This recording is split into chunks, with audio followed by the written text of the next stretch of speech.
know what are the differences between this clip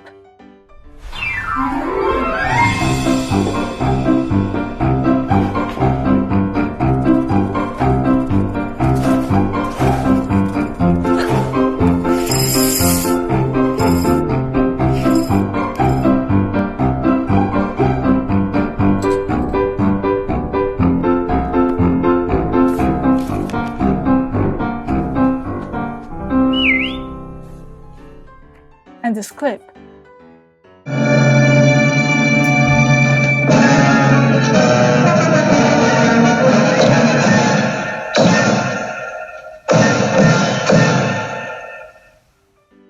Yes, that's right. The first one is a standard movie that uses music and sound effects, and the second one is called Mickey Mouisng. Have you heard about Mickey Mouisng? Let's listen to what people think. 这项技术在我们小的时候是非常常见的，虽然我直到今天才知道它的学名叫 Mickey Mouisng。然后我们小的时候看的猫和老鼠，然后包括米老鼠系列，美国的那一系列的动画都会大量的使用这种技术。作为小朋友的话，那是非常激动的一件事情。我们跟着音乐的节奏动，画面里的人物也随着我们而动，我们会有一种同步感。I think Mickey Mouising makes films more dramatic. It can bring the audience into the film plot and follow the character's movement. Film is an art about sight and sound, and music is an important form of sound, so I reckon Mickey Mouising is really helpful for filmmaking. Well, that's interesting.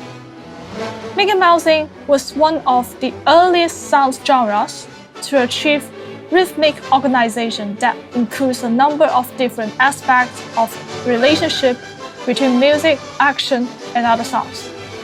Let's talk about how that kind of technique was born. Music has always been an important part of a movie. Even in the silent movie era, it was either improvisative or compiled of classical music.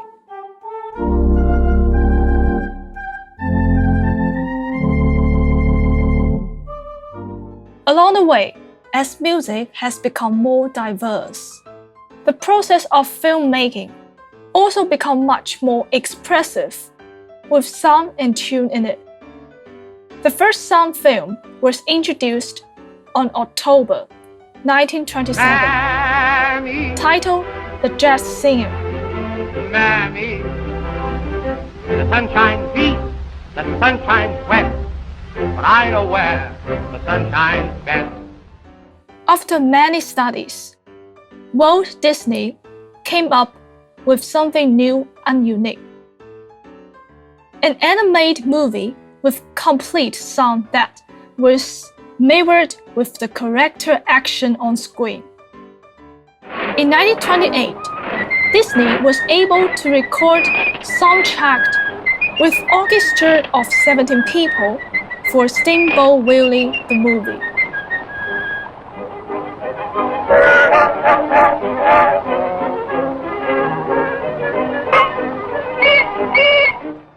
Later, Disney called it Mickey Mouising, a film technique with matching movement of characters to music. The main function of it was for an aesthetic tool to complete the storyline. Notice how this is so different than this.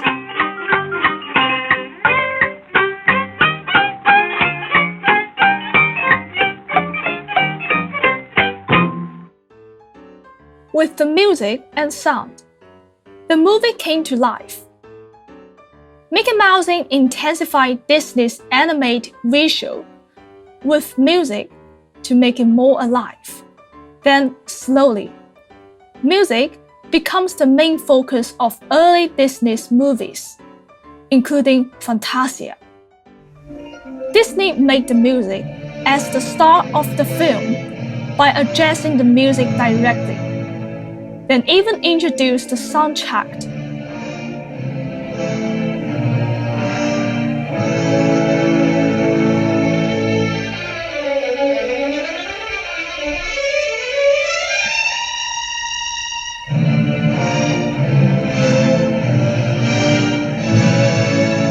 are various ways to achieve the effect of Mickey Mousing. At the beginning of Mickey Mousing, the technique that was mostly used was to first animate the film and record the sound to fake the film. A very obvious difference between this technique and the other Mickey Mousing technique is the connection between the sound with the picture.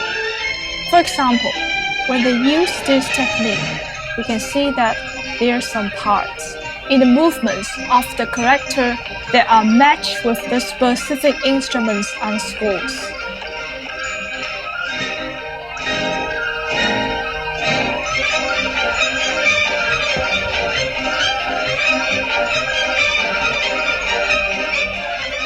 Another technique of Mickey Mousing is to record the music prior to the picture, or use a pre-existing piece of music and manipulate the image to fit that music. For example, Franz Liszt's Hungarian Rhapsody No. 2 in C# minor has been used in multiple Disney cartoons.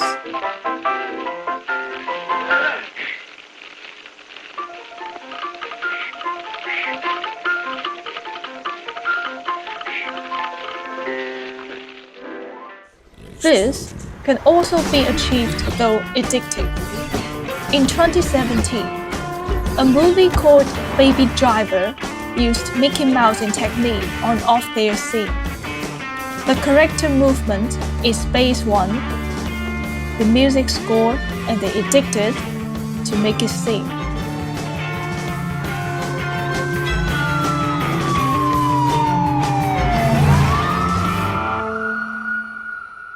However, Mickey Mousing is still more often applied in animations, as it is more reliant on sound and music to make it more alive and interesting. As the result, live-action movies are considered as cartoon-like when they use Mickey Mousing.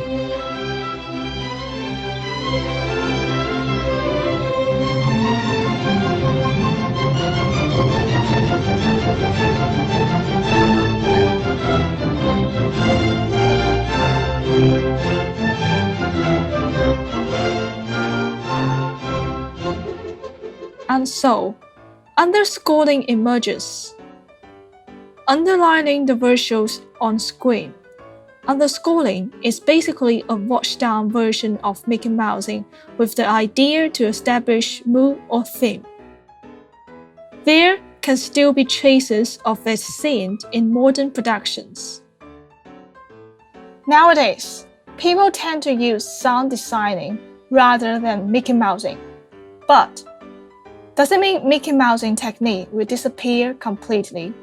I think both of them have their own benefits for movies, but as I said, sound design focuses on reality, so it's more practical in filmmaking. Meanwhile, Mickey Mousing is good for some particular types of films, so it's not as normal as sound design. 其实我认为没有哪一个更适合。我们广泛的应用会用声音设计的手法，但是在特定的场合或者是片段里面，我觉得是 Mickey Mousing 会更合适一点。两者都用都挺好的，但是得分场合、分画面。电影声音的组成还是非常复杂的。Mickey Mousing 的话，可能更多的应用在一种音乐的设计方面，像我们知道的动画片《猫和老鼠》、米老鼠和唐老鸭呀，音响化的音乐的应用。Everyone has a different opinion about Mickey Mousing technique. In 1946, Chuck Jones said that, for some reasons, many cartoon musicians are more concerned with exact synchronization or Mickey Mousing than with the originality of their contribution of the reality of their arrangement. We can see the example of Mickey Mousing in live-action movies, the scene of the 1999 Magic Trilogy. There's a Mickey Mousing technique being used simultaneously with the sound effects. It's another approach of Mickey Mousing technique. They use music to synchronize the movement of the characters. However, they still use sound effects to enhance the impact of the fighting scene.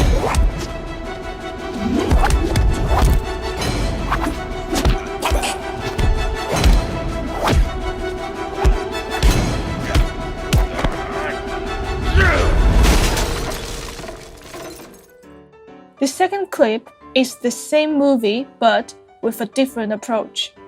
We replace the music with standard fighting music and combine it with the sound effects.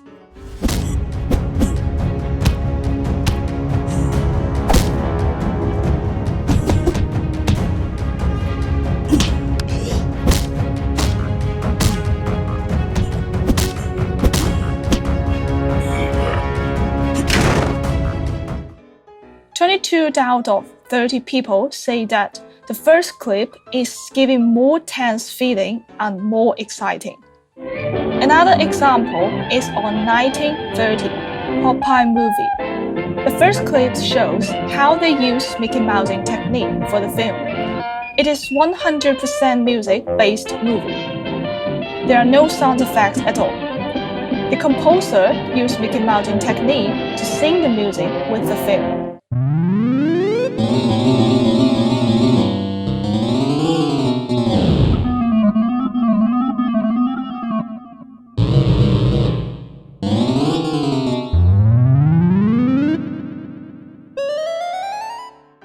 On the second clip of the same film, we replace the music with a simple and jazzy piano.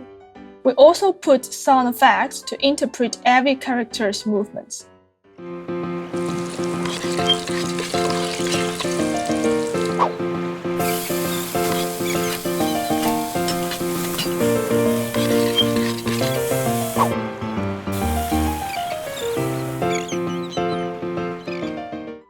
Surprisingly, 14 out of 30 people that we asked to watch the clips will prefer the second clip. That's because they feel more familiar with that kind of approach. In our experiments, we can analyze that the audience have a different opinion about Mickey Mousing. It shows us that both of the techniques are still beneficial. Depends on the movie. We asked some people in our interview, does Mickey Mousing technique is still applicable to modern movies? And everyone has agreed with it. 基于目前的电影状态 ，Mickey Mouse 这种技术还是有非常大的作用的，比如 VR 电影或者说交互电影等等。I think it still works. Filmmaking never gives up any forms of storytelling. Now that it was born in the early time of film industry and keep being active for 100 years, some kinds of film surely still needed to be their spirit. If we jump out from the Western film industry, we are going to see another example of Mickey Mousing technique in modern production. In 2013, there's a game called Rayman Legend that implemented Mickey Mousing technique to their game. There's a level where the player has to make the right movements at the exact time to make the music scoring working.